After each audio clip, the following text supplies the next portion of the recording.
Matrix की order और another matrix की ऑर्डर सेम हो, तब जाकर हमारा क्या होता है, एडिशन और सब्ट्रैक्शन होता है। हाय, आई एम दिवाकर पांडे। आज के सेशन में हम देखने वाले हैं क्लास 12 चैप्टर 3 मैट्रिक्स। मैट्रिक्स एक बहुत ही इंपॉर्टेंट चैप्टर है और हम इस वीडियो में कवर करने वाले हैं कि इसके डेफिनेशंस क्या होगी, इसके यूजेस कहाँ कहाँ हमारी डेली लाइफ में है, प्लस इसके कितने टाइप होते हैं और उन टाइप्स के थ्रू किस तरीके से क्वेश्चंस को हम अटेंड करेंगे। तो आइए स्टार्ट करते हैं विदाउट वेस्टिंग योर टाइम। सो हमारा जो फर्स्ट पेज है ये कह रहा सर कि what is the matrix, what is matrix, हमारी डेली लाइफ में मैट्रिक्स कहाँ कहाँ यूज है, हम इसको थोड़ा सा देखते हैं। जैसे सपोज दैट एक मेरा स्टूडेंट रोहन, एक मेरा स्टूडेंट मोहन और एक मेरे स्टूडेंट निधि,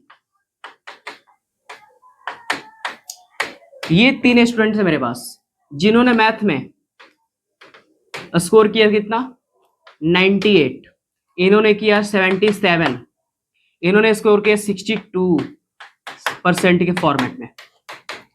अब यहां पे देखते हैं कि इन्होंने साइंस में कितने अटेंड किया। इन्होंने साइंस में लेकर आए 77, ये लेकर आ गए आपके 66, ये आके 55% लेकर आ गए। तो ये जो डेटा बना रहा हूं ना, ये जो डेटा बना रहा हूं ना, इनकी डेटा और इनकी डेटा, इनकी डेटा, ये मैथ्स में नंबर आया, ये जो भी है आपका ये मैथमेटिक्स में आया। तो ये जो डेटा बन रहा है ना, ये जो डाटा हेडिंग के नेम से जानते हैं, जो 6th 7th 8th क्लास में हम पढ़ते आ रहे हैं। तो इसी फॉर्मेट को थोड़ा सा मॉडिफाई किया गया है मैट्रिसेस के फॉर्मेट में, वही चीज अरेंजमेंट होता है। तो आइए देखते हैं कि अब हमारा मैट्रिक्स का क्या डेफिनेशन हो रहा होगा। तो डेफिनेशन ऑफ मैट्रिक्स ये क्या कह रहा है, बहुत केयरफुली देखिएगा। A matrix is an ordered rectangular array, means arrangement of numbers, functions, element, data। तो ये सब जो सैंपल्स को अरेंज किया जाता है एक ऑर्डर्ड के फॉर्मेट में कि उसमें कितने एलिमेंट आएंगे, उसकी रोज कितनी होगी, कॉलम्स कितनी होगी। तो मैंने यहाँ पे उस टाइम क्या, पिछले वाली पेज में आप देख सकते हैं, यहां पे क्या डिस्कस किया था मैंने कि ये जो फॉर्मेट है ना और ये जो फॉर्मेट है ना, ये सब्जेक्ट का है, एक मैथमेटिक्स का है और ये एक साइंस का था उस टाइम।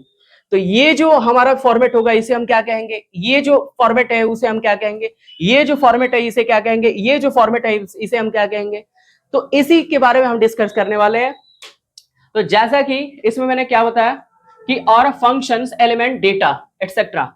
नेक्स्ट पॉइंट क्या कह रहा कि किसी भी तरीके की ऑर्डर के साथ उस रेक्टेंगुलर फॉर्मेट में अरेंज किया जाए, अरेंज होता है अरेंजमेंट करना, the numbers of the functions and the element of the data. You can say क्या कह रहा, द नंबर्स और फंक्शंस और data samples are called elements entries of the matrix. उसके अंदर क्या किया जाता है, इंटायर किया जाता है, अरेंज किया जाता है, उसी को हम क्या कहते हैं, मैट्रिक्स कहते हैं। आगे देखते हैं, it is always denoted with a capital alphabet. हाँ जी, ये कह रहा कि किसी भी सैंपल को आप इंडिकेट करोगे इंग्लिश अल्फाबेट की कैपिटल लेटर से। किससे, मतलब ए से, बी से, सी से, डी से, डॉट डॉट डॉट जेड तक। तो ये जितने कैपिटल लेटर्स आएंगे इसके बीच, उस आप सैंपल को क्या यूज करोगे, कैपिटल लेटर से यूज करोगे। जैसे हमारे पास है, एक एग्जांपल ले लिया मैंने, ये क्या कह रहा,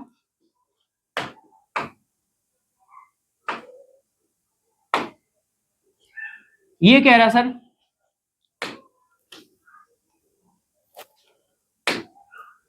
A11 का मीनिंग क्या है और A12 का मीनिंग क्या है, A13 का मीनिंग क्या है, डॉट डॉट डॉट। ये 1 सेम है, बहुत केयरफुली देखिएगा, ये 1 सेम है, ये भी 1 सेम है, यहां भी 1 सेम है, बट हमारा चेंज क्या हो रहा है, ये फॉर्मेट चेंज हो रहा है, ये फॉर्मेट चेंज हो रहा है, ये फॉर्मेट चेंज हो रहा है और ये फॉर्मेट चेंज हो रहा है।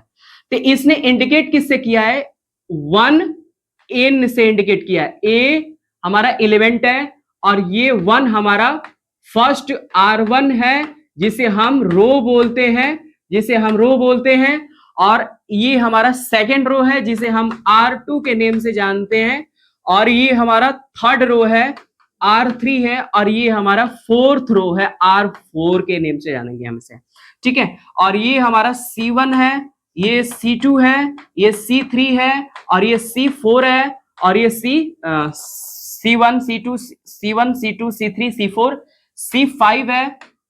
तो इस तरीके से जो हमारा रिप्रेजेंटेशन होगा एक मैट्रिक्स के एलिमेंट का, वो इस फॉर्मेट में होगा। ये सारे A to Z आपको एलिमेंट दिखाई दे रहे हैं।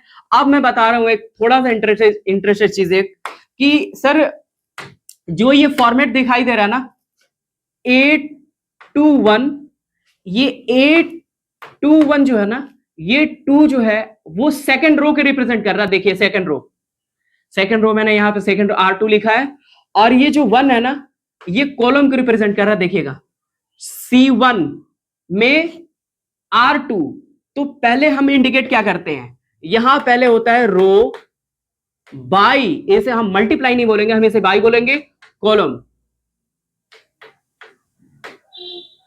तो रो बाई कॉलम के फॉर्मेट में जानेंगे, ना कि column by.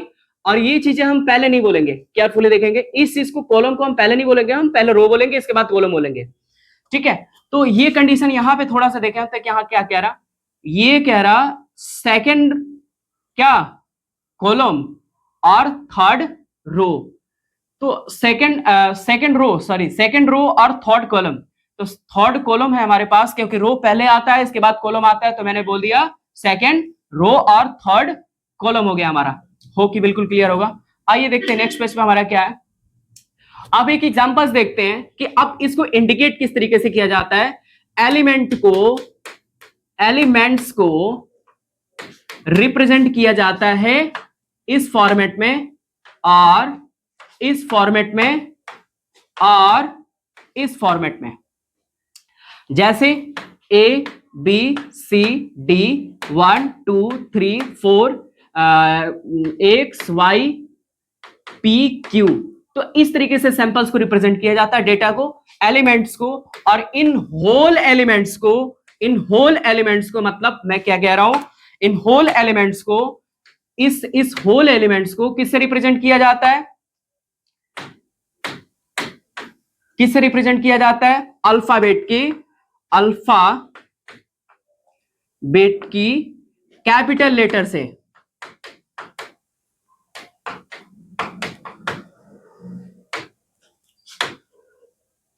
A B C D, जैसे मैंने ले लिया एक A इज इक्वल टू 2 3 4 6, तो इस तरीके से रिप्रेजेंट किया जाएगा।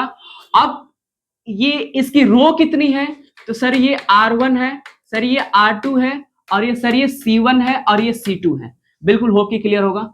इस तरीके से हम रिप्रेजेंट करेंगे। इसे हम B से भी इंडिकेट कर सकते हैं, C से भी इंडिकेट कर सकते हैं, X Y Z you can say. So ये हमारा होप कि बिल्कुल ये एग्जांपल्स के साथ ये क्लियर हुआ है। आइए देखते हैं हमारा जो नेक्स्ट पेज है वो क्या कह रहा है, ऑर्डर ऑफ अ मैट्रिक्स। क्या कह रहा, order of a matrix. Sir order of a matrix हम किस तरीके से निकालते हैं, ऑर्डर हमेशा डिमांड करता है कि उसकी कितनी रो है और उसकी कितनी कॉलम्स हैं। जैसे एक एग्जांपल ले लूं मैं, एक एग्जांपल ले लिया मैंने, a is equal to 2 3 minus under root 5 under root 3 7 minus 3 minus under root 5, ये मैंने ले लिया, 6 ले लिया, 7 ले लिया माइनस में और 3 ले लिया, ये मैंने कंडीशन ले लिया। अब इसकी रोज कितनी है, कॉलम्स कितनी है, तो ये रहा R1, सर ये रहा R2 और सर ये रहा R3। होप कि बिल्कुल क्लियर है। ये हमारा रहा C1, ये C2 और ये C3। अब रो बाय कॉलम होता है, ये ऑर्डर क्या कहता है, रो बाय कॉलम। इस रो को हम I के नेम से जानते हैं और इस कॉलम को हम J के नेम से जानते हैं। इसी तरीके से हर एक एलिमेंट रिप्रेजेंट किया जाता है A I J। ये I इंडिकेट करता है आपको, ये I इंडिकेट करता है आपको, कट करना है ऐसे,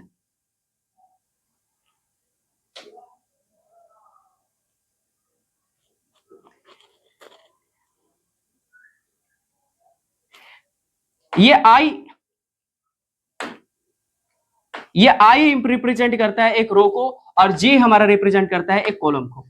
होप कि बिल्कुल क्लियर होगा कि हम किस तरीके से अब ऑर्डर निकालेंगे। अब हमें इस रो की ऑर्डर बतानी है। क्या बतानी है? ऑर्डर बतानी है। तो सर इस ऑर्डर क्या होगा?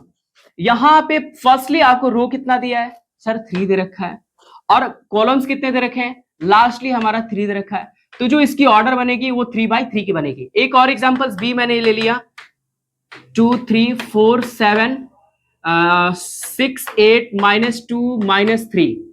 अब इसकी रो और कॉलम्स मुझे ऑर्डर बता के दिखाई कि ऑर्डर कितना बनेगा। तो इसका ऑर्डर क्या होगा? फर्स्टली हम ये काउंट करते हैं कि हमारे पास रो कितनी है। तो हमारे पास R1 है, R2 है, C1 है, C2 है, C3 है और C4 है। तो C4 मतलब कॉलम्स हमारे पास कितने हैं? 4 है और रो हमारे पास कितनी है? लास्टली 2 है। तो रो बाई ऑर्डर कॉलम होता है ना, तो रो हमारे पास क्या है? रो हमारे पास 2 है और कॉलम्स कितने हमारे पास 4 है। तो जो इसका ऑर्डर बनेगा वो कितना बनेगा? 2/4 का बनेगा। और एक और चीज बहुत ही इंपॉर्टेंट है कि यदि आपसे कोई पूछे कि सर इसका क्या होगा, मतलब इसकी कितने इस मैट्रिसेस में कितने एलिमेंट है, तो कुछ नहीं करना, आपको सिंपली ये कितने बाई कितना का था? 3/3 का था। इसमें कुछ नहीं करना, ये काउंट नहीं करना, डायरेक्टली ऑर्डर को मल्टीप्लाई कर देना एक दूसरे से। मतलब 3 × 3 9, तो 9 एलिमेंट आप काउंट कर सकते हैं। 1 2 3 4 5 6 7 8 9, तो 9 ऐसे भी निकाल लिए। अब इसमें कितना होगा? तो 2 4 जा 8, काउंट करते हैं 1 2 3 4 5 6 7 8। तो ऐसे भी हम निकाल लिए कि हमारे पास कितने एलिमेंट है इसमें अरेंज किए गए हैं। हमारे पास 8 एलिमेंट अरेंज किए गए इस वाले मैट्रिक्स में, और इस वाले मैट्रिक्स में हमारे पास 9 एलिमेंट अरेंजमेंट किए गए हैं। तो आइए देखते हैं हमारा नेक्स्ट पेज क्या है। सर हमारा नेक्स्ट कह रहा element of a matrix. Element of a matrix क्या कहता है? Each element has fixed position. वाह, कितनी शानदार डेफिनेशन है इसके एलिमेंट्स की। ये कह रहा है कि किसी भी एलिमेंट के पास, हर एक एक छोटी एलिमेंट के पास अपना फिक्स्ड पोजीशन होता है। वो किसी अदर के साथ कंपेयर भी होगा या फिर किसी भी तरीके की कॉमन भी होगा, अपने आप को कंपेयर भी करेगा अपने एलिमेंट को। तो वो फिक्स्ड पोजीशन के साथ, मतलब फिक्स्ड ऑर्डर के साथ करेगा। जैसे एक एग्जांपल ले रहा हूं मैं कि मैंने ले लिया A is equal to A11 A12 A21 A21 A21 A22 ये ले लिया, और B इज इक्वल टू ले लिया मैंने B11 B12 B21 B22। तो ये एक एग्जांपल है हमारे पास। तो अब इस एग्जांपल्स के थ्रू हम कैसे देखेंगे कि हमारी किस तरीके से ये एलिमेंट एक दूसरे के लिए फिक्स्ड पोजीशन लेकर चलते हैं। जैसे मैंने ले लिया कि A is equal to B, क्या होगा? तो A की वैल्यू कितनी है? A11 A12 A21 A22 है ना। ये मैट्रिक्स ले लिया, इक्वल टू डाल दिया। B की वैल्यू हमारे पास मैंने लिखा था B11 B12 B21 B22। तो ये हमारे पास कंडीशन है। अब यहां पे क्या करना है कि इसकी एलिमेंट और इसकी एलिमेंट जो ऑर्डर सेम हो उसी से जाके कंपेयर होगा। तो इसकी कंपैरिजन इसके साथ होगी और इस एलिमेंट की कंपैरिजन इसके साथ होगी। क्यों? क्योंकि ये 1 2 है, मतलब 1/2 है, और ये 1/2 है।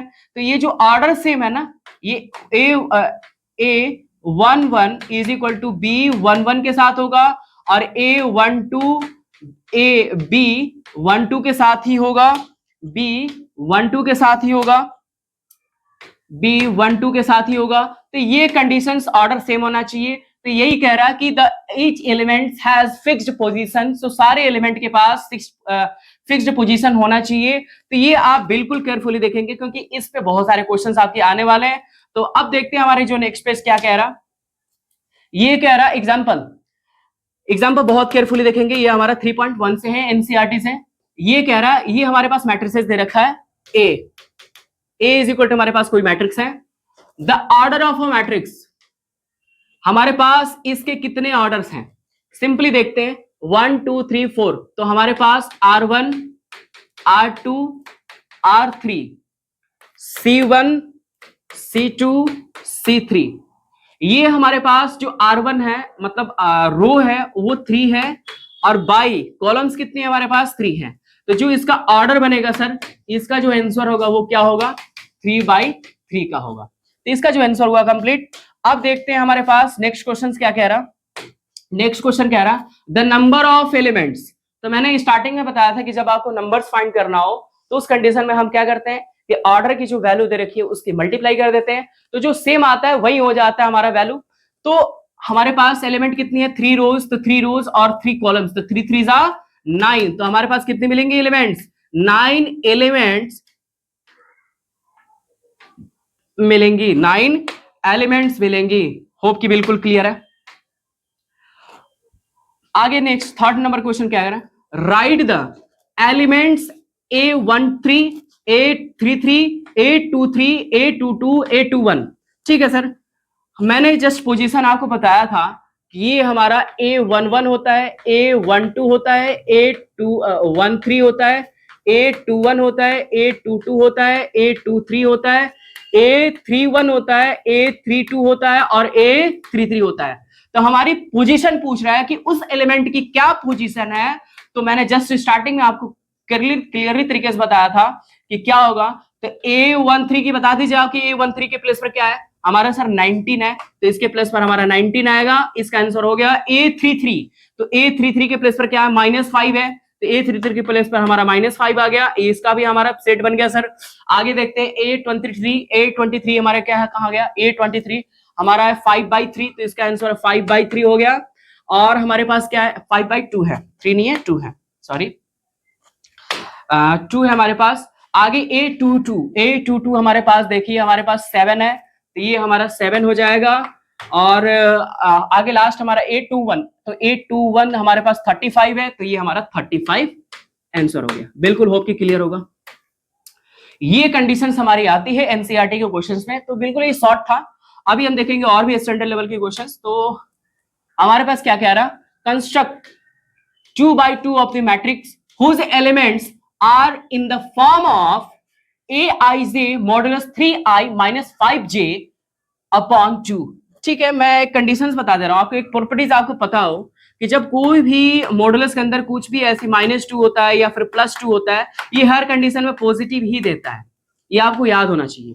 तो ये मॉडुलस का फॉर्मेट होता है। तो आइए स्टार्ट करते हैं। क्या कह रहा, हमारी ऑर्डर कितनी लेनी है 2/2, तो उसमें कितने एलिमेंट्स आ सकते हैं, ले लिया 2/2 का ऑर्डर का हमने ले लिया aij इज इक्वल टू, मैंने ले लिया क्या A11 A12 A21 A22।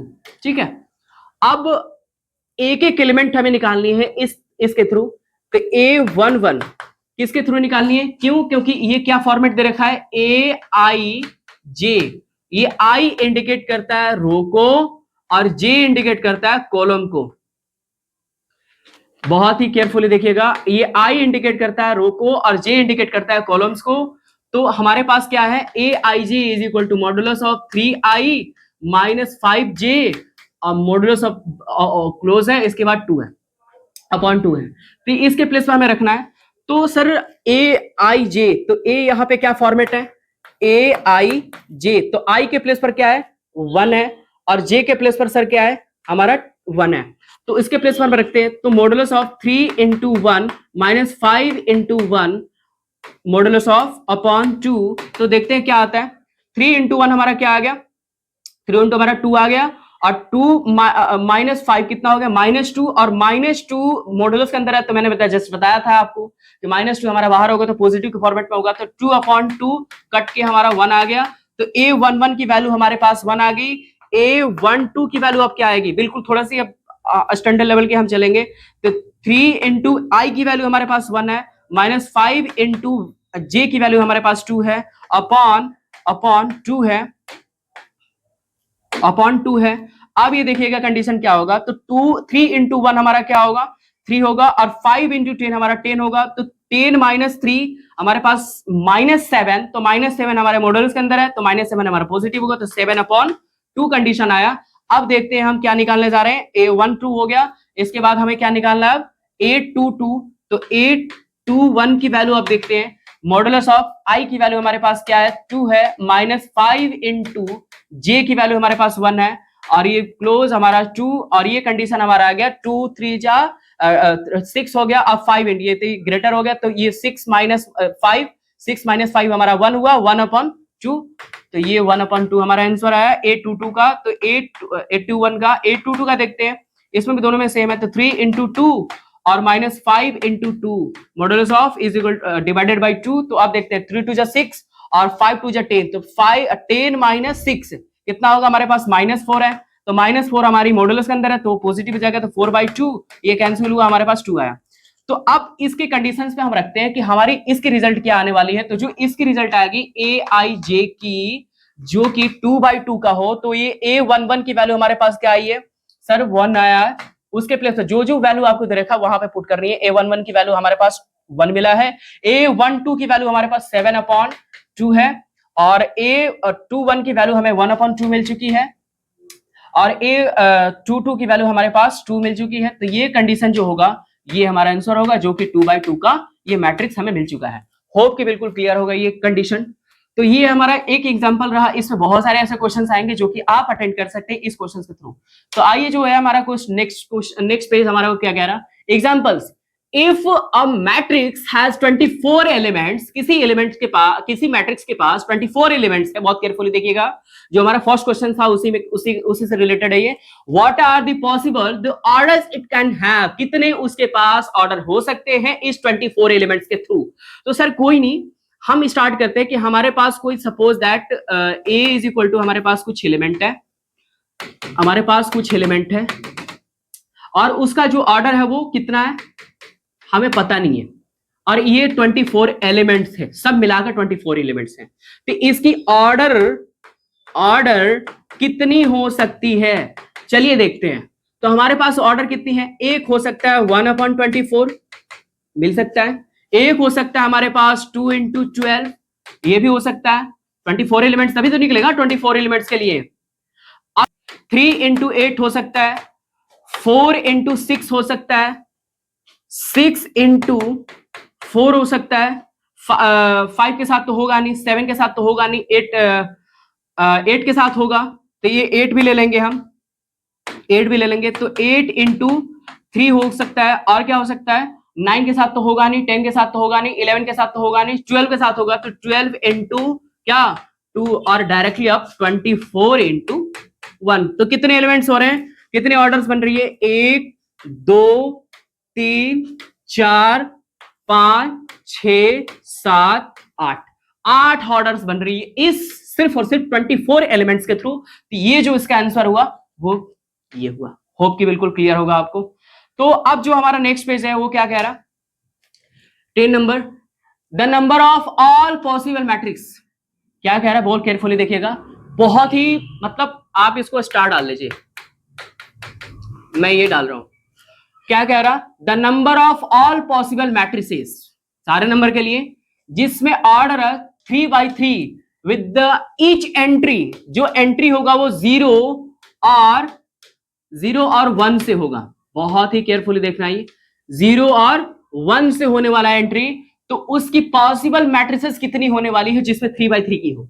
Simply बता रहा हूं कि ये कह रहा कि A इज इक्वल टू कोई मैट्रिक्स है जिसमें कितने एलिमेंट आएंगे, उसकी ऑर्डर 3/3 की होनी चाहिए ना, उसकी ऑर्डर 3/3 की देखी है, तो एलिमेंट कितना आएगा 9 आएगा ना, 1 2 3 4 5 6 7 8 9, उसकी स्टार्टिंग 0 से होनी चाहिए, तो उसकी स्टार्टिंग 0 से होनी चाहिए। तो हमारे पास कितने हैं 1 और 2, तो हमारे पास कितने 2, तो 2 एलिमेंट है हमारे पास, 2 ही एलिमेंट है, इसमें से एंट्री करेगा, तो हमारे पास ऑर्डर कितनी है, तो 9, तो 2 into 2 into 2 1 2 3 4 5 6 7 8 8 8 9, 1 2 3 4 5 6 7 8 9, तो 9 हमारे पास एलिमेंट हो गए, 9 हमारे पास एलिमेंट हो गए, तो 9 एलिमेंट हो गए, तो उस 9 एलिमेंट्स के थ्रू हमें क्या निकालना है, हमें क्या निकालना है, उसकी ऑर्डर हमें 3/3 दे रखी थी, तो जो इसका फॉर्मेट आएगा वो क्या आएगा, ये 2 की पावर 9 इज इक्वल टू 512, तो ये 512 मतलब 512 जो इसका आएगा वो आंसर होगा। क्यों, क्योंकि इसकी एंट्री 2 ही हो रही थी, 0 और 1, तो 0 और 1 हमारे पास एलिमेंट थे हमारे 3/3, 9 एलिमेंट था तो 2 का पावर 9 हो गया, मतलब 512, ये हमारा आंसर हुआ। आगे देखते हैं एक नेक्स्ट एग्जांपल। ये क्या कह रहा है, टाइप ऑफ मैट्रिक्स, बहुत ही इंपॉर्टेंट। अब यहां से अटेंशन देने वाली कंडीशन है जिसमें हमें टाइप ऑफ मैट्रिसेस देखनी है। अब इस पे जो क्वेश्चंस आने वाली हैं वो बहुत ही इंपॉर्टेंट आने वाले, तो यहां पे केयरफुली देखिएगा थोड़ा। ये कह रहा स्क्वायर मैट्रिक्स, हमारा जो फर्स्ट फॉर्मेट है वो भी टाइप मैट्रिसेस का स्क्वायर मैट्रिक्स है। स्क्वायर मैट्रिक्स क्या कहते हैं sir? A square matrix is a matrix in which the number of rows is equal to the number of columns। ये कह रहा कि एक स्क्वायर मैट्रिक्स में ऐसा मैट्रिक्स जिसमें जो नंबर ऑफ रोज हैं वो द नंबर ऑफ कॉलम्स के इक्वल है। Suppose that A is equal to ले लिया मैंने 2 3 4 6 और B इज इक्वल टू ले लिया मैंने ए बी सी डी, ये ले लिया। तो इसकी ऑर्डर कितनी है? 2/2 की है, क्योंकि 2 रो है, R1 R2 C1 C2 R1 R2 C2 C1 C2। तो ये कंडीशन है, इसकी भी 2/2 की है। तो जो the number of rows is equal to the number of columns, तो जितनी इसकी ऑर्डर है, मतलब R1 है, R2 है, R2 है, इसमें भी R1 है, इसमें भी R2 है, तो the number of rows is equal to the number of columns. तो उसमें जो रोज है इसमें भी कॉलम्स के रोज के इक्वल है, इसमें भी जितना कॉलम्स है इसमें भी इतना कॉलम्स के इक्वल है। तो जब ये कंडीशन है तो ये एक दूसरे के क्या होगा? वो इक्वल होगा, वो एक दूसरे के इक्वल होगा। मतलब हम यहाँ पे इक्वल मैट्रिसेस के बारे में डिस्कस नहीं कर रहे हैं, हम बात कर रहे हैं कि स्क्वायर मैट्रिक्स। तो स्क्वायर मैट्रिक्स में ये होता है, बहुत केयरफुली देखिएगा, कि इस ए की आई जे जो होगा उसकी इस आई जे के इक्वल होगा। मतलब कि क्या, कि जो इसकी आई आएगी वो किसके इक्वल होगी? आई के इक्वल होगी। मतलब m is equal to n, जो रो होगा वो कॉलम के इक्वल होना चाहिए। मतलब कि m को मैंने रिप्रेजेंट किया, m और i को रिप्रेजेंट किया है मैंने, बहुत ही केयरफुली फिर बोल रहा हूं, फिर से रिपीट कर रहा हूं, i और m को और j और n को रिप्रेजेंट किया है मैंने रो से इसको, और इसको कॉलम से। होप कि बिल्कुल क्लियर है। तो ये जो रो होना चाहिए ना वो कॉलम की इक्वल होना चाहिए। देखिए यहाँ पे रो है और ये कॉलम है, तो रो इक्वल है कॉलम्स की, रो इक्वल है कॉलम्स की। तो ऐसे ऐसे जो मैट्रिसेस मिलेंगे वो क्या होंगे? स्क्वायर मैट्रिक्स होंगे।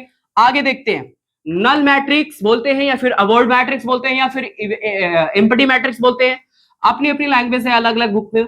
ये क्या कह रहा है कि a null matrix, zero matrix बोलते हैं हम इसे, is a matrix where all the elements are the zeros, it is denoted by with the letter of O। इससे इंडिकेट करते हैं जिस एलिमेंट के पास, जिस मैट्रिक्स के पास क्या हो? जीरो एलिमेंट हो। सर क्या हो? जीरो एलिमेंट हो। भले इसकी 3/3 की ऑर्डर बन रही है बट इसके पास क्या है? जीरो एलिमेंट है। तो इसे हम क्या बोलेंगे? जीरो एलिमेंट या फिर एम्प्टी मैट्रिक्स, जीरो मैट्रिक्स और एम्प्टी मैट्रिक्स और वर्ड मैट्रिक्स या फिर नल मैट्रिक्स के नेम से हम जानेंगे। अब देखते हैं हमारे नेक्स्ट टॉपिक क्या है। बहुत क्या कह रहा है? Row matrix. रो मैट्रिक्स में क्या कह रहा है? A matrix having single row, एक ही रो हो, एक ही रो हो, नो मैटर कि उसके पास कितने कॉलम्स हैं। रो का मतलब, रो मैट्रिक्स कहने का मतलब ये नहीं होता कि उसमें बहुत सारे रो आएंगे, एक ही रो, सिर्फ एक रो हो। जैसे a इज इक्वल टू मैं ले लू, a इज इक्वल टू मैंने ले लिया 2 3 4 7, ये मैंने एलिमेंट ले लिया। इसमें कंप्लीटली R1 ही है, R2 नहीं है, C1 है, C2 है, C3 है, C4 है, बट कंप्लीटली R1 एक ही दे रखा है। तो जब एक ही दे रखा है तो वो क्या होगा? रो मैट्रिक्स होगा। होप कि बिल्कुल क्लियर है। कॉलम मैट्रिक्स जिसमें सिर्फ क्या हो? अ मैट्रिक्स हैविंग सिंगल कॉलम्स। तो B इज इक्वल टू मैंने ले लिया 2 7 8, ये कंडीशन जो होगा ये C1 ही दे रखा है, ये R1, ये R2 और ये R3। ये बोला क्या है? Single column. तो सिंगल कॉलम का मतलब C1 ही दे रखा है, सिंगल रो तो सिंगल R1 ही दे रखा है सर। तो ये होप कि बिल्कुल क्लियर होगा आपको। आगे देखते हैं नेक्स्ट टॉपिक हमारा क्या है। नेक्स्ट टॉपिक हमारा क्या कह रहा है? Diagonal matrix. बहुत ही केयरफुली देखिएगा, इसमें बहुत ज्यादा मिस्टेक होता है बच्चों को। डायगोनल मैट्रिक्स मैं डरा नहीं रहा हूं, हेजिटेट नहीं कर रहा हूं, बट यहां पे हम यदि फोकस होकर देखते हैं ना तो कहीं ना कहीं टॉपिक हमें समझ में आती है। और जब टॉपिक समझ में आती है तो कॉन्सेप्ट क्लियर होता है, और जब कॉन्सेप्ट क्लियर होता है तो आपकी क्वेश्चंस बहुत ही स्मूथ तरीके से सॉल्व होती है। तो यहां पे देखते हैं डायगोनल मैट्रिक्स। डायगोनल मैट्रिक्स का मीनिंग क्या होता है? सपोज दैट मैंने एक स्क्वायर ले लिया, अब इस स्क्वायर में ये वाला फॉर्मेट जो है ना, ये डायगोनल होता है। मैं इस रूम की इस कॉर्नर से नीचे वाली सरफेस की कॉर्नर से मैच कर दूं, इस वाली रूम की इस वाले इसी रूम में इस वाले कॉर्नर से उस वाले कॉर्नर से मैच कर दूं, नीचे फर्श की जो नीचे है, तो ये डायगोनल होता है। तो ये बिल्कुल आपको क्लियर होगा। तो डायगोनल हमारा ये कह रहा कि आ स्क्वायर, वो डायगोनल हमेशा स्क्वायर होना चाहिए, बहुत ही केयरफुली देखेंगे, वो डायगोनल हमेशा स्क्वायर मैट्रिक्स होना चाहिए in which the entire the outside of the main diagonal, जो मेन डायगोनल होगा उसके अलावे ऑल आर जीरोस, वो क्या होगा सर, जीरोस होगा। Suppose that A is equal to, मैंने ले लिया, बहुत ही केयरफुली देखेंगे, ये मैंने ले लिया 2 0 0 0 3 0 0 0 4, ये कंडीशन ले लिया। बहुत ही केयरफुली देखेंगे, यहां पे आप देखें कि ये जो 0 0 है ना, ये वाला कंडीशन और जो ये वाला कंडीशन, ये 0 होना चाहिए। ये हमारे डिफरेंट हो सकते हैं, ये हमारे डिफरेंट हो सकते हैं। इसके प्लेस पर मैं बी एक एग्जांपल ले रहा हूं, एक बी एग्जांपल ले लिया मैंने, एक बी एग्जांपल ले लिया मैंने 2 7 2 7 8 0 0 0 0 0 0। तो ये कंडीशन जो होगा ना, ये जो कंडीशन होगा ना, वो क्या होगा, ये 0 होगा, जिसे हम अपवर्ड और ये डाउनवर्ड के नेम से भी जानते हैं, ये डिफरेंट होगा, इस डायगोनल में ये डिफरेंट होगा। अब बात करते हैं, ये डायगोनल बिल्कुल होप की क्लियर हो गई। इसमें भी ऑर्डर चलता है, ऑर्डर का नहीं, इसमें डायरेक्टली आपसे क्या कह रहा, इसमें डायरेक्टली आपसे क्या कह रहा, इसमें डायरेक्टली कह रहा कि स्क्वायर मैट्रिक्स वो हमेशा स्क्वायर होना चाहिए, मतलब ये 2x2 का हो, 3x3 का हो, 4x4 का हो, तो ये जो ऑर्डर है ना, ये सेम आना चाहिए। इसका भी ये तो हमें 3x3 का ही दे रखा है। क्या सर इसमें स्क्वायर में भी यही कंडीशन होता है? हाँ सर, बट ये डिपेंड होता है आपके डायगोनल पर। देखते हैं इसमें क्या कह रहा, अ स्केलर मैट्रिक्स और diagonal matrix having constant value 4, एक टाइप का, all the main diagonals elements all the main diagonals constant होना चाहिए। जैसे एक एग्जांपल ले लो, a इज इक्वल टू मैंने दे दिया 2 3 सॉरी 2 0 0 0 0 0 0 2।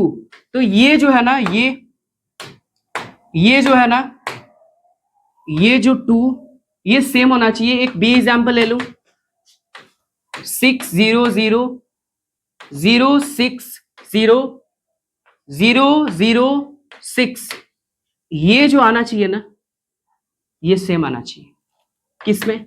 किसमें सर, स्केलर मैट्रिक्स। और ये डायगोनल्स जो होगा वो हमारा सेम होना चाहिए, डायगोनल्स में हमारा डिफरेंट होता है, upward downward and the zeros also. हमारा जो नेक्स्ट बिल्कुल क्लियर होगा, ये बिल्कुल क्लियर होगा। नहीं क्लियर होगा तो आप बिल्कुल मुझे कमेंट बॉक्स में बताएंगे कि हाँ यहाँ पे मिसिंग है, मैं उस पर वर्क करूंगा और उसको हम नेक्स्ट वीडियो में उसको मेंशन कर देंगे। तो इसके लिए हम देखते हैं नेक्स्ट पेज। नेक्स्ट पेज में क्या कह रहा है, बहुत ही केयरफुली देखना है। आइडेंटिटी मैट्रिक्स और सर यूनिट मैट्रिक्स भी बोलते हैं, यूनिट मतलब 1। A diagonal matrix which all the elements of the main diagonals are 1। Sir जो डायगोनल्स होगा ना, उस डायगोनल्स के प्लेस पर हमारा यूनिट मैट्रिक्स होगा, मतलब 1 होगा। बाकी अपवर्ड एंड डाउनवर्ड हमारा क्या होगा, जीरोस होगा। तो देखते हैं सर, एक एग्जांपल ले लिया मैंने, a is equal to unit matrix 3x3 order की, किसकी 3x3 ऑर्डर की ले लिया मैंने। ये लिया 1, ये 0 0, ये 0 1 0 0 0 1। तो ये जो होगा ना, ये यूनिट होगा। तो ये कितनी है ऑर्डर की है, 3x3 की है। तो यहां पे जो कंडीशन होगा ना, वो 3x3 का होगा। और ये डायगोनल हमारा 1 होगा, 1 के लिए और कुछ नहीं होगा। b इज इक्वल टू मैंने 2x2 का ले लिया। और ये हमेशा स्क्वायर होना चाहिए, पहली बात तो, क्योंकि डायगोनल हमेशा स्क्वायर होता है, स्केलर हमेशा स्क्वायर होता है। तो हमारा unit matrix means identity matrix भी हमारा क्या होगा, ऑलवेज स्क्वायर होगा। तो यहां पे क्या होगा, 2 इज इक्वल टू मैंने ले लिया 1 0 0 1, तो ये 2/2 का ही है हमारे पास, क्या है, मैट्रिक्स है, जिसे हम यूनिट मैट्रिक्स और आइडेंटिटी मैट्रिक्स के नेम से जानते हैं। अब क्या कह रहा बेटा, 8 नंबर हमारे क्या कह रहा, इक्वल मैट्रिक्स। इक्वल मैट्रिक्स में कुछ नहीं होता, बहुत ही केयरफुली देखेंगे।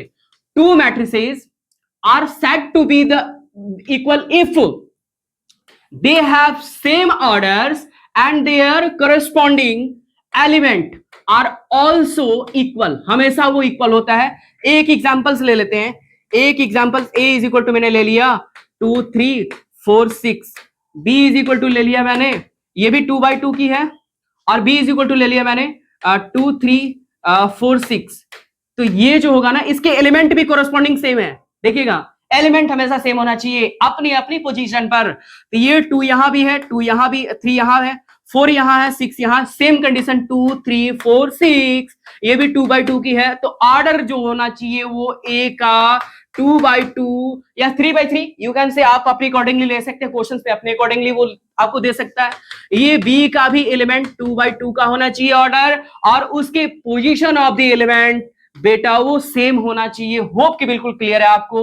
तो ये जो टॉपिक हमारा 7 नंबर और हमारा 8 नंबर जो हुआ वो कंप्लीट हुआ। नेक्स्ट देखते हैं क्या है हमारा topic, equality of two matrix. Equality of two matrix, देखिएगा क्या कह रहा, if two matrices of equal order, यदि उसके पास इक्वल ऑर्डर है, are equal, then their corresponding elements are also equal. बस इसमें ऑर्डर इक्वल आना चाहिए। एक एग्जांपल ले रहा हूं, ए इज इक्वल टू मैंने ले लिया जैसे 2x p3, और b इज इक्वल टू ले लिया मैंने, b इज इक्वल टू ले लिया मैंने 3x 3 6 7 3 7 3 3 -3 ले लिया मैंने। तो ये कंडीशन रहा। इसमें देखिएगा, ये भी 2/2 का है और ये भी 2/2 का है। ऑर्डर सेम होना चाहिए, वो चाहे ए की वैल्यू, ए की भी और बी की वैल्यू 2/3 की है और इसकी भी 2/3 की है। वो इक्वल कब नहीं होगा, जब ए की ऑर्डर 3/3 की दे रखी है और बी की ऑर्डर हमारे पास 3/2 की दे रखी है। तो ये एलिमेंट हमारा 3/2 का है और ये एलिमेंट, ये हमारा मैट्रिक्स 3/2 का है। तो ये कभी भी एक दूसरे की इक्वल नहीं होगा। तो जब इक्वल नहीं होगा तो हम इसे क्या कहेंगे, अनइक्वल कहेंगे, मींस अनइक्वालिटी कहेंगे। तो यहां पे जो कॉन्सेप्ट है कि कह रहा कि ये अपनी इक्वल होगा और इसकी पोजीशन ऑफ द एलिमेंट जो होगा वो भी सेम होगा। तो 2 इसके इक्वल होगा, x इसके इक्वल होगा। तो x की वैल्यू हमारे पास मिल गई, क्या 6 मिल गई सर। और जो p है वो p होगा हमारा इक्वल 7 का, था p की वैल्यू हमारे पास 7 मिल गई। होप कि बिल्कुल क्लियर होगा। इस टाइप की क्वेश्चंस आपकी आने वाली है। तो ये एग्जांपल्स मैंने दे दिया। आगे देखते हैं हमारे नेक्स्ट पेज क्या है। नेक्स्ट पेज में हमारा क्या है, addition subtraction of a matrix.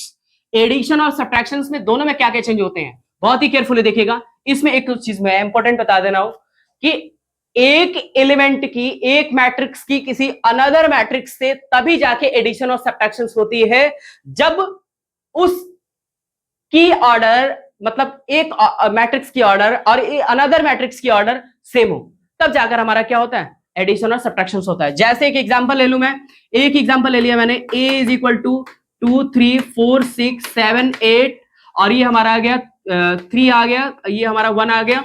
ये कंडीशंस दे रखा और इसकी ऑर्डर कितनी है, ऑर्डर हमारे पास R1 R2 मतलब 2 और C1 C2 C3 C4। तो हमारे पास 2/4 का है।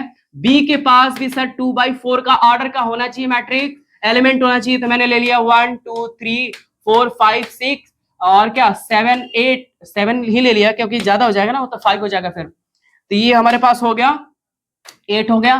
तो ये जो कंडीशन होगा तब जाकर हमारा क्या होगा, वो चाहे एडिशन हो या फिर वो सब्ट्रैक्शन हो, वो दोनों ही कंडीशन होगा और a माइनस बी भी होगा। अब ये कैसे होगा, बहुत ही केयरफुली देखिएगा।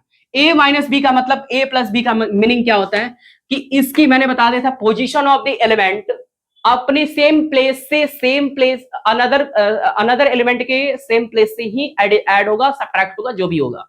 जैसे 2 जो है, बहुत ही केयरफुली देखिएगा, 2 जो है वो 1 के साथ ऐड होगा, 3 जो है 2 के साथ ऐड होगा, 7 जो है 3 के साथ ऐड होगा, और 8 जो है वो 8 के साथ ही ऐड होगा। क्यों होगा? क्योंकि यहाँ क्या होता है, A11 होता है सर, A12 होता है सर, A13 होता है सर, A14 होता है, A14 होता है, और यहाँ भी A11 होता है, A12 होता है, और A13 होता है, A14 होता है। तो पहली बात तो इसकी भी ऑर्डर 2/4 की है, 2/4 इसकी भी है, तो ऑर्डर तो पहली बात तो सेम मिलना चाहिए। क्या मिलना चाहिए? सेम मिलना चाहिए। तो जब सेम होंगे तब जाकर वो एडिशन ही होगा। क्यों होगा? क्योंकि आप समझे ना इस चीज को, ये मैंने दे दिया 2/3 का, तो ये 2/3 मतलब एक घट गया, ये वाला पोजीशन घट गया। तो जब ये वाली पोजीशन घट गई तो क्या होगी, ये उसके लिए कोई एलिमेंट आगे मिलेगा ही नहीं जो इसमें जाके कंपेयर हो, ऐड हो। तो ये जो होगा उसके साथ होगा। तो कैसे लिखेंगे sir? a plus B is equal to क्या लिखेंगे हम? एलिमेंट क्या मिलेगा? 2 + 1 3 हो गया, और 3 + 2 5 हो गया, और 7 + 3 हमारा 10 हो गया, और 8 + 7 हमारा कितना हो गया? 17 हो गया। 17 हो गया। मैं थोड़ा सा यहां से इसको हटा दे रहा हूं। 17 हो गया। और फिर हम देखते हैं इस 4 को 4 से ऐड, तो 8 हो गया। 6 को ऐड हम 5 से करेंगे तो हमारे पास कितना आ गया? 6 और 5 11 आ गया। और 3 को ऐड करेंगे 6 के साथ तो सर हमारा 9 आ गया। और 1 को ऐड करेंगे 8 के साथ तो हमारा 9 हो गया। ये जो आपका एडिशन मिला ये कंडीशन हुआ। एडिशन और सब्ट्रैक्शन दोनों सेम ही होता है, जैसे मैंने ऐड किया वैसे आपका सब्ट्रैक्ट होगा। बिल्कुल क्लियर है। आगे देखते हैं हमारा नेक्स्ट पेज क्या है। ये कह रहा है मल्टीप्लीकेशन ऑफ मैट्रिक्स। और मैट्रिक्स क्या क्या है? स्केलर मल्टीप्लीकेशंस और दी नॉर्मल मल्टीप्लीकेशंस। तो नॉर्मल मल्टीप्लीकेशन थोड़ा सा इंपॉर्टेंट है, स्केलर मैट्रिक्स बहुत इजी है। स्केलर मैट्रिक्स का मीनिंग ये होता है कि किसी भी अनदर कांस्टेंट वैल्यू से किसी अनदर मैट्रिक्स के एलिमेंट में, होल वैल्यू में, होल एलिमेंट में आप मल्टीप्लाई कर दो तो उसी को हम स्केलर मैट्रिक्स के नाम से जानते हैं। सपोज दैट ले लिया a इज इक्वल टू 2 3 6 7, और मैंने ले लिया कि मुझे फाइंड करना है 3a, है ना। मुझे फाइंड करना है कि 3a क्या होगा। तो ये 3 मतलब 3 क्या होगा? 3 यहां होगा, और a की वैल्यू क्या है? पूरा ये है, तो ये होगा मैट्रिक्स 2 3 6 7, और ये 2 जाएगा, 3 मल्टीप्लाई होगा इसमें भी, तो ये आ जाएगा। देखिएगा बहुत केयरफुली, 3 2 जा 6, 3 3 जा 9, 3 6 जा 18, 3 7 जा 21। तो ये जो मिलेगा ना, ये हमारा स्केलर ऑफ द मल्टीप्लिकेशन मिलेगा। किसी भी स्केलर मतलब ये हुआ, और किसी भी मैट्रिसेस में मल्टीप्लाई करना, that is called scalar of multiplication होगा। अब देखते हैं हम यहाँ पे बहुत ही इंपॉर्टेंट थोड़ा सा है, ये नॉर्मल मल्टीप्लिकेशन यहां से केयरफुली देखनी जरूरी नीड है। ये कह रहा है sir normal multiplication. Normal multiplication ये होता है कि इसमें तो पहली बात तो स्क्वायर के फॉर्मेट में होना चाहिए, या फिर अनदर मैट्रिसेस के ऑर्डर भी होने चाहिए। बट एक कंडीशन है, यहां पे एक चीज चूक नहीं करनी है। क्या है वो? एक ले लिया, मैं ये बता रहा हूं अभी I am discussing about this. a into B find करना है। कब होगा? जब हमारे पास एक एलिमेंट हो 2 3 4 6, और b इज इक्वल टू हमारे पास है 7 -1 6 -3, ये -3 है, ये हमारे पास एलिमेंट है, ये b है। अब हमें a इंटू बी फाइंड करना है, तो a की वैल्यू हमारे पास क्या है? 2 3 6 4 6 है, 4 6 है, और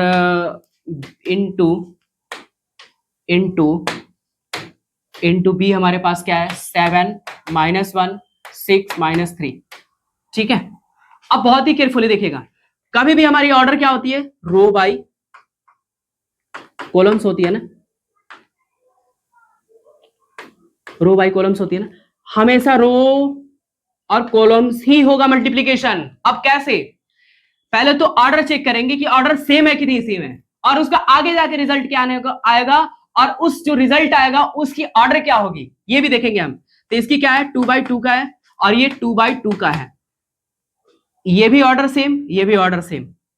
एक और चीज देखिएगा, जैसे मैंने दे दिया 8 2 3, और b की हमारे पास दे दिया 3 2, तो क्या सर इसकी मल्टीप्लीकेशन नहीं होगी? सपोज दैट मैंने एक एग्जांपल लिया, एक मैट्रिक्स लिया जिसकी ऑर्डर 2/3 की है, और एक बी की है जो कि 3/2 की है, तो क्या इसकी मल्टीप्लीकेशन होगी? सर होगा मल्टीप्लीकेशन। कब? जब इसका कॉलम इक्वल होगा इसका रो से। बहुत ही केयरफुली देखिएगा मैं क्या बता रहा हूं, बहुत बड़ी कॉन्सेप्ट बता रहा हूं ये। जब इसकी कॉलम और इसकी रो, मतलब जो सेकंड वाला जो मैट्रिक्स है उसकी रो और जो फर्स्ट वाला रो है, फर्स्ट वाला जो मैट्रिक्स है उसकी कॉलम जब एक दूसरे के इक्वल हो, तब जाकर सर क्या होगा, वो मल्टीप्लीकेशन एग्जिस्ट करेगा, वो सेटिस्फाइड करेगा एक दूसरे के लिए। और जो सर आगे जाके आने वाली जो रिजल्ट हमारे पास मिलेगी वो कितनी बाई कितनी की मिलेगी? सर देखिएगा बहुत केयरफुली, 2/2 का मिलेगा। तो जो आउटपुट इस मल्टीप्लीकेशन के बाद हमें रिजल्ट जो आने वाला है वो कितने का आने वाला है?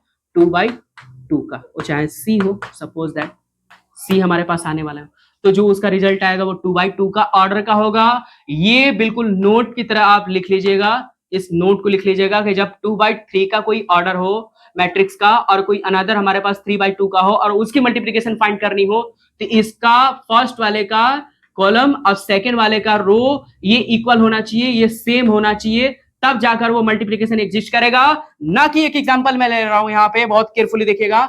मैंने ले लिया ए की, ले लिया ए की ऑर्डर मैंने ले लिया 2/3 का, और बी का मैंने ले लिया ऑर्डर 2/3 का 2/5 का, और ये इक्वल हुआ ही नहीं, और ना ही ये इक्वल है, ना ही ये इससे मतलब नहीं है, हमें इससे मतलब नहीं, हमें इससे मतलब होता है इसका रो और इसका, सॉरी इसका कॉलम और इसका रो सेकंड वाले का, तो ये इक्वल आना चाहिए। तो 3 इक्वल हमारे पास 2 है नहीं, तो ये मल्टीप्लीकेशन होगा ही नहीं, बिल्कुल नहीं होगा। आप करके देखना।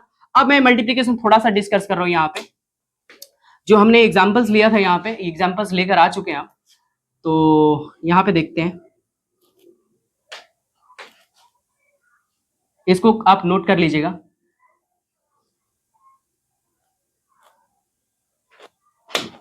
ये देखिएगा, ये 2/2 का है। ये क्या कह रहा, रो बाई कॉलम्स। हमेशा जो मल्टीप्लीकेशन होता है वो रो बाई कॉलम के फॉर्मेट में होता है। किसके फॉर्मेट में होता है? रो बाई कॉलम्स के फॉर्मेट में होता है। अब यहां पे देखिएगा, इसका रो और इसका कॉलम्स इन दोनों में होगा। जैसे 2 से मल्टीप्लीकेशन होगा 7 में, तो क्या आएगा? 2 7 जा 14 प्लस 3 6 जा 18 हुआ। अब इस वाले रो से R1 से इस सेकंड वाले कॉलम से, बहुत ही केयरफुली, इस फर्स्ट रो से इस सेकंड वाले कॉलम से, तो 2 से मल्टीप्लाई -1 में तो -2, 3 से मल्टीप्लाई -3 में तो माइनस प्लस हमारा माइनस हो जाएगा, -3 3 जा 9 आ जाएगा। और यहां देखिएगा, अब सेकंड रो फर्स्ट कॉलम से और सेकंड कॉलम से भी मल्टीप्लाई सिमिलर इस तरीके से होगा जो हमने फर्स्ट स्टार्टिंग में किया था। तो 4 × 7 28, 6 × 6 प्लस 36, 4 × -1 -4, 6 × -3 तो माइनस प्लस हमारा वो हो जाएगा 18 हो जाएगा। अब देखिएगा यहां पे ये 18 हो जाएगा।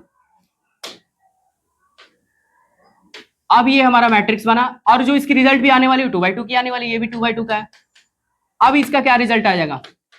12 का 2 और 2 3 हो गया, और ये हमारा आ गया -11, और ये आ गया 8 आपका से 14 का 4 और 2 3 5 1 6 आ गया, और ये आ गया हमारा माइनस कितना हो गया? -22। होप कि बिल्कुल ये क्लियर है। ये जो रिजल्ट मिलेगा आपका मल्टीप्लीकेशन का मिलेगा, सेम कंडीशन आपका A 3/3 में भी होता है और B 3/3 में भी होता है, बट ये 3 3 सेम मिलना चाहिए। ये डजंट मीन कि ये सेम है कि नहीं है। तो ऐसी है हमारी नॉर्मल मल्टीप्लीकेशन। होप कि बिल्कुल क्लियर होगा। आगे देखते हैं, हमारा जो नेक्स्ट पेज है वो क्या कह रहा है सर? मल्टीप्लीकेशन हो गया।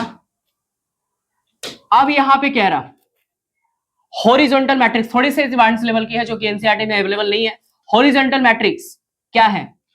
अब मैट्रिक्स जो होगा वो m/n का होगा मैट्रिक्सेस में, मतलब order is called horizontal matrix. बहुत ही केयरफुली यहां पे देखने वाली जरूरत है। इफ m की वैल्यू किससे स्मॉल है, लेस है, एन से, मतलब रो जो होगा उसकी वैल्यू किससे कम है, कॉलम से सर, कॉलम से। जैसे मैं एक एग्जांपल दैट इज कॉल्ड, ये क्या कह रहा है यहाँ पे देखिए, number of rows is less than the number of columns. वही से तो मैंने किया कि कॉलम से कम हो तो a इज इक्वल टू क्या होगा, हमारे पास ऐसे एलिमेंट हमारे पास होने चाहिए जिसमें हमारी ऑर्डर क्या है, रो कम आए कॉलम से, तो रो हमारे पास कम होना चाहिए। जैसे मैंने ले लिया 2 3, रो कम आना चाहिए, 6 -6, 2 -2 -3 7 8। क्या ये है, रो हमारे पास कॉलम कम है,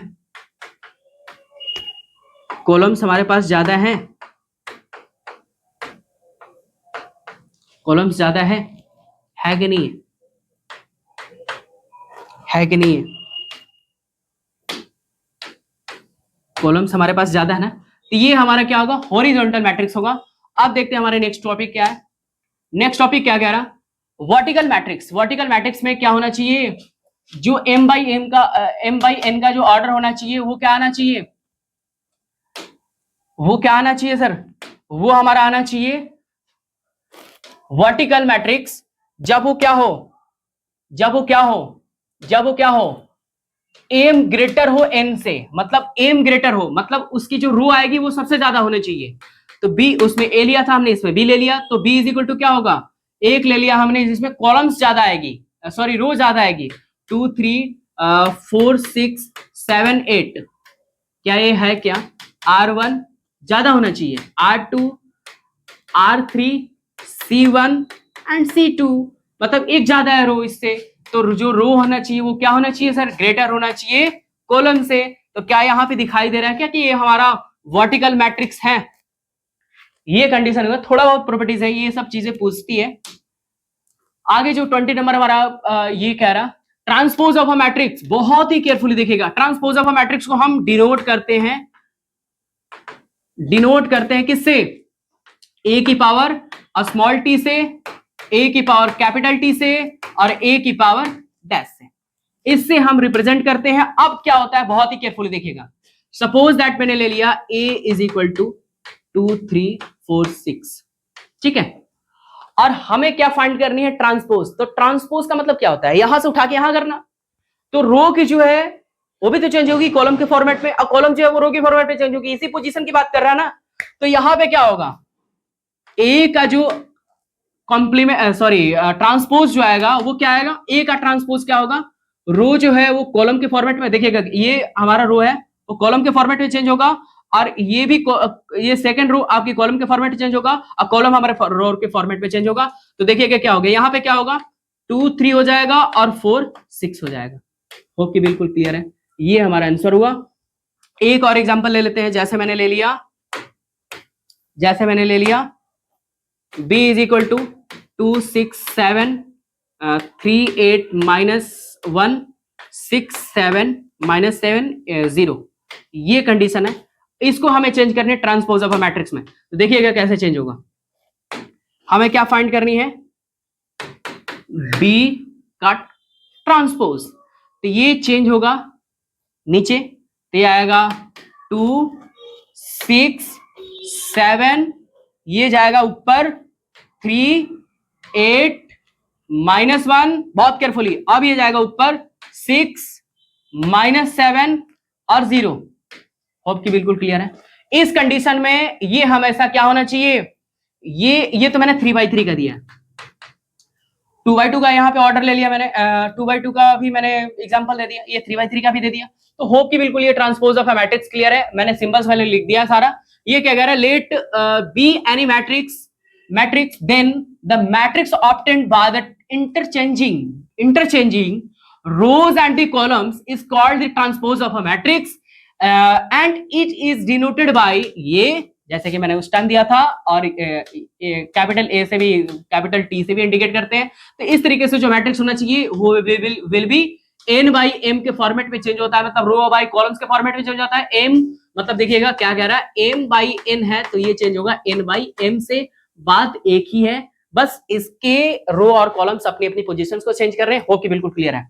यहां पे देखिएगा हमारी नेक्स्ट पेज है, वो क्या कह रहा, सिमेट्रिक मैट्रिक्स, सिमेट्रिक मैट्रिक्स और इसकी सिमेट्रिक मैट्रिक्स। सिमेट्रिक मैट्रिक्स क्या कहता है कि ए की हम जब ट्रांसपोज करें, ए आई जे की ट्रांसपोज करें तो उसकी वैल्यू क्या आना चाहिए, पॉजिटिव आना चाहिए, मतलब जे आई हो जाना चाहिए। ये कंडीशन, या फिर फॉर्मेट आप चेंज कर सकते हैं, ए का ट्रांसपोज इज इक्वल टू ए होना चाहिए, ये कंडीशन आना चाहिए। और इसमें क्या करना कह रहा कि ए आई जे जब चेंज होगा ना, ट्रांसपोज होगा, तो माइनस में आ जाना चाहिए, मतलब जे आई हो जाएगा, आई के प्लेस पे जे होगा और जे के प्लेस पर आई हो जाता है। तो ये कंडीशंस ये इसकी सिमेट्रिक में अप्लाई होता है। और इसको फॉर्मेट इस तरीके से हम चेंज करें तो ए का transpose is equal to minus A आना चाहिए। हो कि बिल्कुल क्लियर है। अब the sum of symmetric and skew symmetric इसमें आते हैं। तो सम ऑफ स्क्यू सिमेट्रिक और क्या मैंने बोला, सम ऑफ सिमेट्रिक और skew symmetric, sum of symmetric और स्क्यू सिमेट्रिक क्या आता है, 1/2, बहुत केयरफुली, ए का ट्रांसपोज प्लस ए, ठीक है सर, 1/2 ए का ट्रांसपोज माइनस ए, ये कंडीशन होता है इसमें। Sum of symmetric and skew symmetric का ये फॉर्मेट होता है, बहुत केयरफुली देखिएगा, इस टाइप के क्वेश्चंस आते हैं। अब देखते हैं हमारा जो नेक्स्ट पेज है वो क्या कह रहा, ये कह रहा notes, transpose of a matrix have the following properties. क्या क्या होते हैं, जब किसी भी दो प्रॉपर्टी मैट्रिसेस को एडिशन के फॉर्मेट में हो और उसे हम ट्रांसपोज करें तो ए का सेपरेट, एक ए मैट्रिक्स का सेपरेट ट्रांसपोज होता है और बी मैट्रिक्स का सेपरेट ट्रांसपोज होता है। और जब ए का ही डबल टाइम ट्रांसपोज किया जाए तो क्या मिलता है, ए मिलता है। ए इंटू बी करने के बाद उसकी वैल्यू को, उसकी रिजल्ट को ट्रांसपोज जब हम करते हैं तो वो चीजें हम इस तरीके से भी लिख सकते हैं कि बी का ट्रांसपोज इंटू ए का ट्रांसपोज भी लिख सकते हैं।